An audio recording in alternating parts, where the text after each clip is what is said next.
नमस्कार मैत्रिणींनो, संध्या cooking channel मध्ये आपलं स्वागत आहे। मी आज तुम्हाला दाखवते मिल्क पावडरचे पेढे। त्यासाठी मी 1 वाटी मिल्क पावडर घेतलेली आहे, चितळींची आहे। अर्धी वाटी साखर घेतलेली आहे, अर्धी वाटी दूध घेतलेले आहे। मग पिस्ता कलर घेतलेला आहे, मी फ्रूट कलर 2 वेलची कुटून घेतलेले आहेत। आता मी फ्राय घेतलेला आहे, त्यामुळे हे दूध ओतून घेते।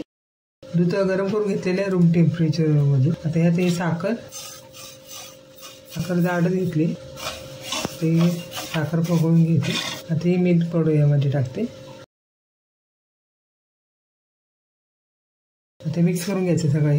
गॅस ऑन केलेला आहे, मी याचं हलवून मिक्स करून घेते। मिल्क पावडरचे सगळे गुठळ्या फोडून घ्यायचे, मीठ फिरवून छान मिक्स करून झालेलं आहे। आता मी गॅस ऑन करते। स्टार्टिंगला जरा मोठा ठेवायचा, तर फ्राय पॅन गरम झाला। आता यामध्ये हा पिस्ता कलर टाकते, याचं बारीक करून घेते। किंचित मीठ टाकते चव वाढवण्यासाठी। आता घट्ट गोळा व्हायला लागला, असं बंद करते। गॅस बंद केलेलं आहे। ते सर्व मिश्रण एका ताटात काढून घेते, बंद करायला पसरून ठेवते। याला लवकर गार होईल ते। आता हे पेढ्याला दारूला लावून डेकोरेशन करते।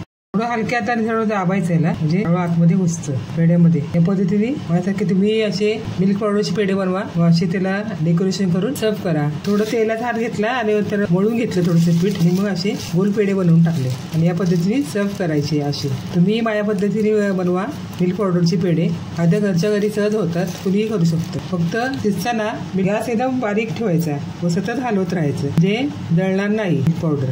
मी माझ्या पद्धतीने असं बनवा व घरच्यांना खाऊ घाला, घरच्या फार आनंदी होतील। तुम्हालाही फार आवडेल, मलाही तर फार आवडली।